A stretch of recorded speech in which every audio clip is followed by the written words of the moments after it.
I actually thought we controlled the game We did. in long spells, the same as the tie against Midtjylland.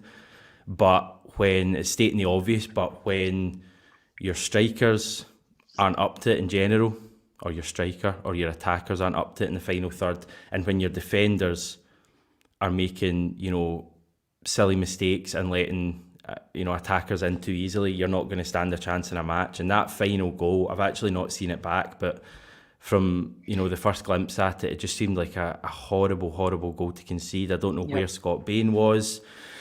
I don't know where the defenders were at all. I've never seen a team that when they get their own set pieces, you have no faith in them at all. Mm-hmm. And conversely, when the opposition gets set pieces, you fear the worst. And I mean, to be fair, Starfelt has a header at the end, doesn't he, that's well saved, so at least we got our head to something. But that goal, mate, just so disappointing. But the sad thing is just so predictable as well. Mm-hmm. Yeah, I completely seen it coming. I felt like after the 70th minute, the fitness sort of aspect came into it, and you saw we were dead on our feet. I mean, we had a couple of subs coming on that gave us a wee bit of energy. Furuhashi was making runs, but there was no energy in the team whatsoever. They looked dead on their feet. Hearts were getting into the game more and more, and they made subs earlier as well, so they had more fresh legs on the pitch earlier. I think Ange needs to be more proactive in games after maybe 60, 65 minutes. If it's not working, if we've not got the goal, or if we're not leading, we need to change it up, because it obviously wasn't working for some players out there. Just to interrupt you, do you think Ange not bringing players on says more about him as a manager, or does it say more about the options he has on the bench? Because to me, putting a player who's travelled from the other side of the world, and I think literally met his teammates today, on as a sub to try and win the game ahead of other players, ahead of Tom Rogic, ahead of Albion Ajeti, says a hell of a lot about those players. Yeah, I think it does. It shows that lack of trust in the players that are there in the subs bench.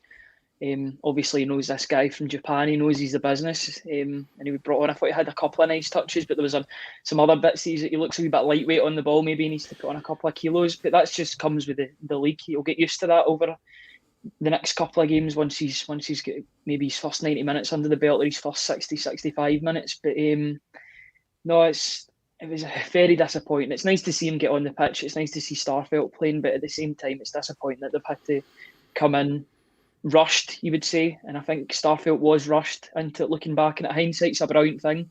But you've seen that with a couple of his passes in the goal as well. He was a wee bit at fault for the goal. I'm saying a wee bit because I'm trying not to be too hard on him, but at the same time, it was a large part of it. So maybe we shouldn't be rushing players in so quickly.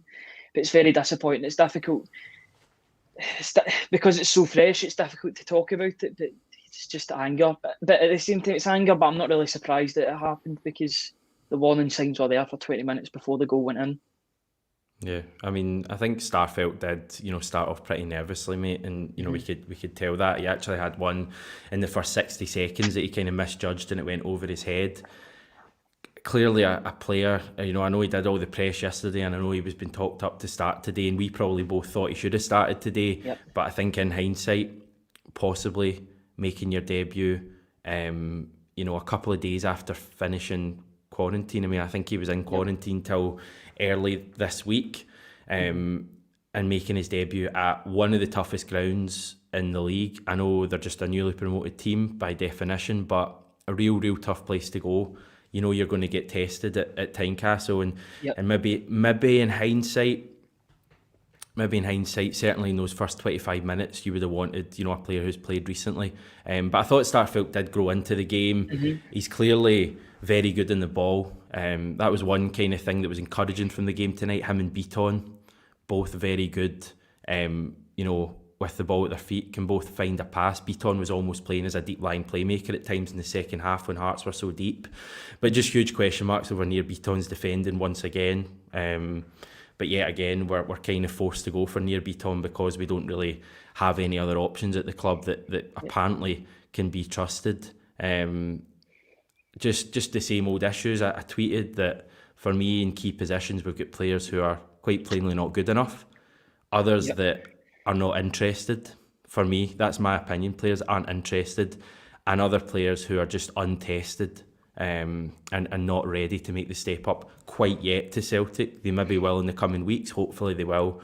But it's a kind of sorry mess at the moment at the club, and we all want Ange to do well. We've all got hope and belief in Ange despite the result tonight. But when you look at what we have got to do to be successful this season, we are so far away from being a successful team based on the last 3 or 4 games this season. I know, and you just hope that this is going to be a sort of blessing in disguise. I know, just off the back of 2 defeats in a row there, but you're just hoping this is a blessing in disguise with the chief executive watching on. Like, we need players, we need bodies in the door, and we don't need projects. We need ready players now, because there's some positions that are just crying out for reinforcements. Even right back, I know Ralston scored the goal and he had a sort of mixed game. We need a right back in there. We need a left back as well. I think we need 2 full backs to know how to play Ange's style of play. We look so weak down those sides. I don't know. The midfield didn't look great tonight either. I thought it looked very weak. I thought that new boy that's playing for Hearts, I thought he had a great game next to all those midfielders. We should be dominating the midfield of the players we've got there. I don't think Turnbull's been that great. I thought Callum McGregor was very quiet as well tonight. I thought Sorrell tried his hardest, but he's very erratic and very raw still. And I don't know how long you can call him raw before you're like, is he going to be really good enough to sort of step into the Scott Brown sort of role long term? For me, I think we're crying out for a sort of. I said we're looking for a couple of horrible players to be in the midfield, or sort of horrible players that will put a boot in and be enforcers in that team, because I feel like the team's too nice, it's too passive. Yeah. We need guys that are going to force the issue, and there's too many nice guys in that team for me. The way I can sum it up, I thought again we dominated the game in large spells today. I think a neutral watching the game would see that Celtic were the better team there, as we should be. We controlled the game, we passed the ball a bit better than Hearts. There was periods of like 5-10 minutes where Hearts couldn't get out at all, and it was just wave after wave of attack.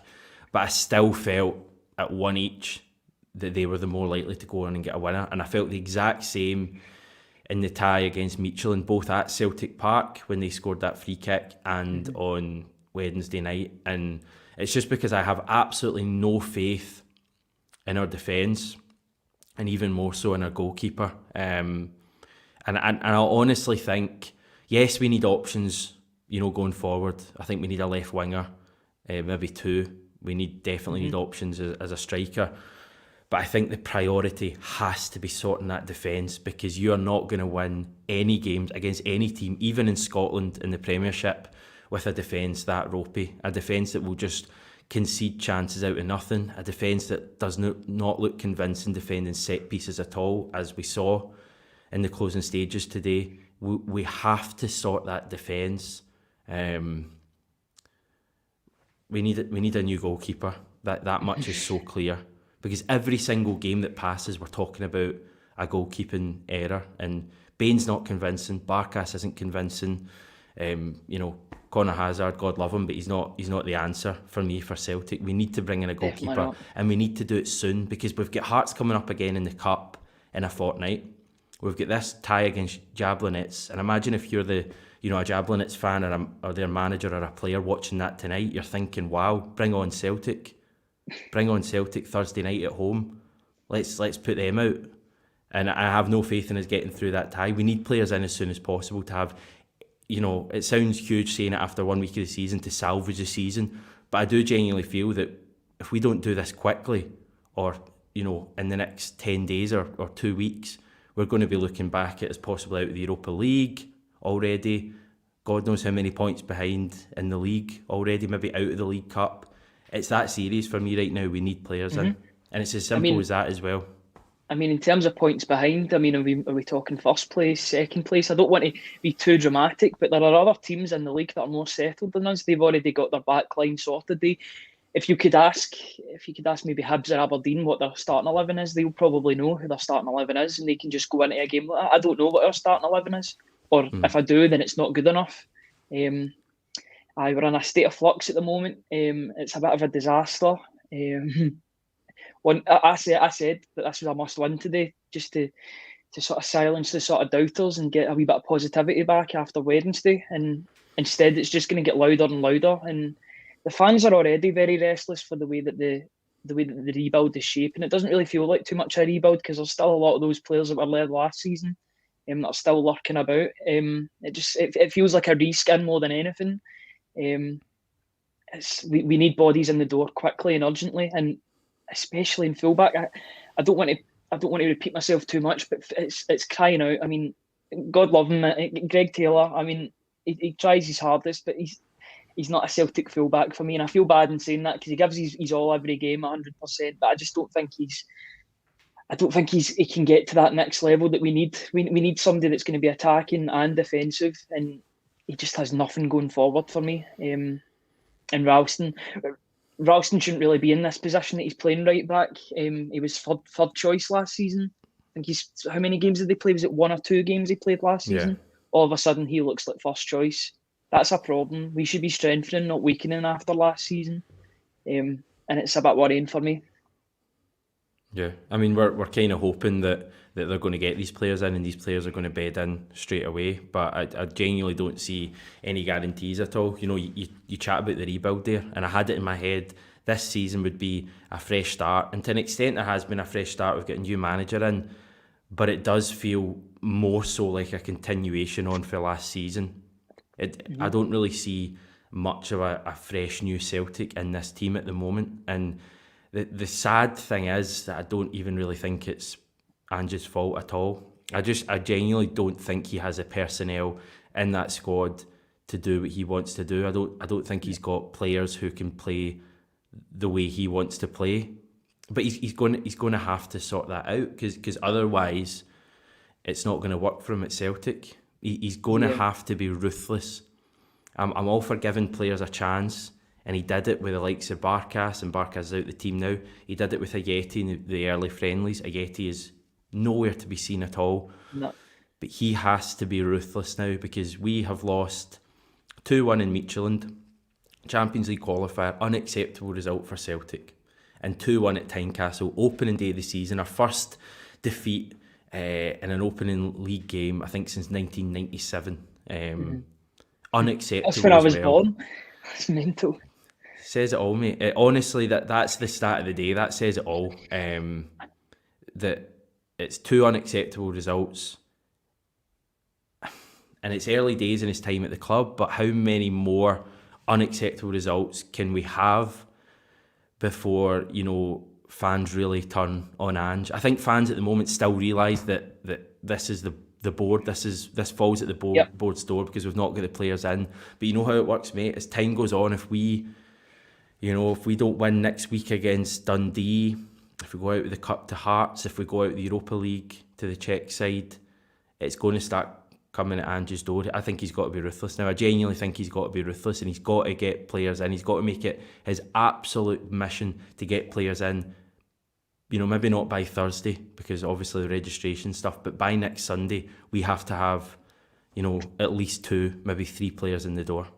We need to have 2 out the 4 back line, different people by next Sunday against that game against Dundee.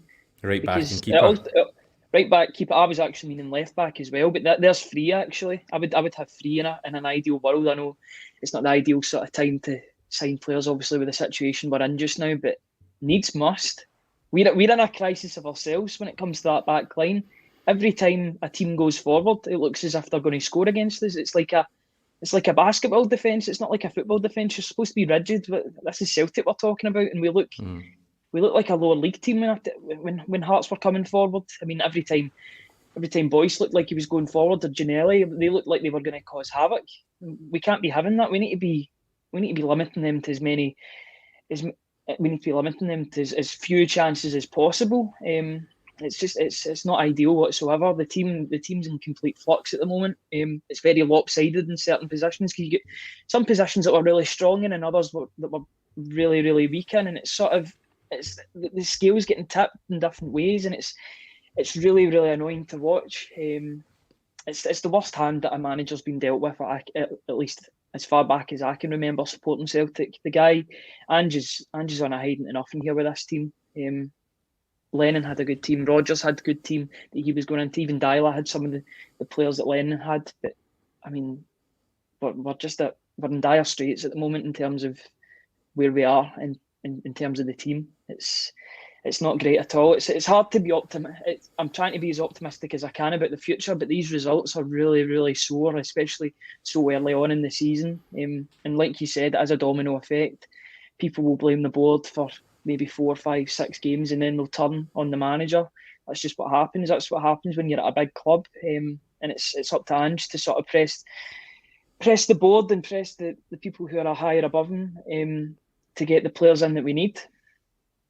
Yeah, I wanted to bring up a comment we got there for Gerard Thompson, saying you guys don't see progression in 2 weeks. We all know this season was a write-off, but if you can't see improvement, something's wrong. It will take time. I can certainly see improvement in this Celtic team. I thought the way we controlled the game tonight, as I said earlier on, was something we wouldn't have seen last season. We didn't see last season. But we've still lost 2-1 at Tynecastle. And we've still, the same issues have come up. Our inability to, usually it's to take chances. Tonight we didn't even really create chances. I thought our shooting from outside the box was really poor, and I wasn't against us taking a shot because Hearts were so deep, but Turnbull had 2 or 3 that he just scuffed. Sorrow had one that he scuffed. Greg Taylor had one that he just completely scuffed that got blocked, and just we saw the last season. We saw the last season. Christie coming out for one moment as well, because if he crosses it, if he squares it to Furuhashi, then it's a tap in. But he takes a shot and walks the goalkeeper instead. You've got to play as a team there. You've got to pass it to Furuhashi because he's just going to tap it in. He's sitting there with no defender on him. I mean, you've got to put the team. I think that was when it was at 1 each. So I don't know why we're taking that risk. I don't know why Christie's trying to be an individual again, because he was doing so well the past couple of games, being a team player, getting everybody else involved and limiting his shots from outside the box and better decision making. But that was a poor decision again. And it cost us. Yeah. Mazar getting in touch as well. How can you have a rebuild with players who weren't good enough in the previous regime? Total of 5 defenders left since January, including loans, and we have brought in 1 centre-back, shambolic from the board. That's the problem. Listen, I've said that numerous times in the channel, that people have kind of got it in their head that, you know, we're kind of all right defensively now because we've got Starfelt in and Julian will be back in a few months and we've got Welsh there. We are in dire need of another centre-back, because if you think of the players we've lost in the last year, Starfelt's a replacement for Ayer, that much is clear. Shane Duffy, say what you want about him, but he was a guy who played a lot of football for us last season. Not replaced him at all. Christopher Julian is unpredictable in terms of injuries, but I just don't think we're going to get all these players we want in. I think it's going to be a case of prioritising positions, and I think we're going to be left with a pretty weak's probably harsh, but certainly a bit of a threadbare squad, and we're going to be relying on players filling in other positions, like we've already seen Ryan Christie playing on the left, James Forrest playing on the left. Near Beaton and stuff playing at the back. I know that is his position now, but it's just really, really frustrating, because I think Celtic fans have a lot of belief in the manager. I think we do. I think we genuinely see there is something there. There's a manager who comes across really well and has good ideas, and I genuinely do think he'll be a success. But it comes with a huge caveat that he has to be backed, and we keep saying it, you've got to back Ange, and then another week passes and we've maybe been linked to a few players but we've not got any over the line, and another bad result comes, and I just wonder how many more of these bad results happen before the fans start to turn on Ange. And I kind of think when it gets to that stage it just becomes so much more difficult for everyone else. Well, we do positives, mate. Was there Anthony Ralston's Daryl Murphy moment? That's what I've got written down, when he skinned about half the team and scored. That was all right.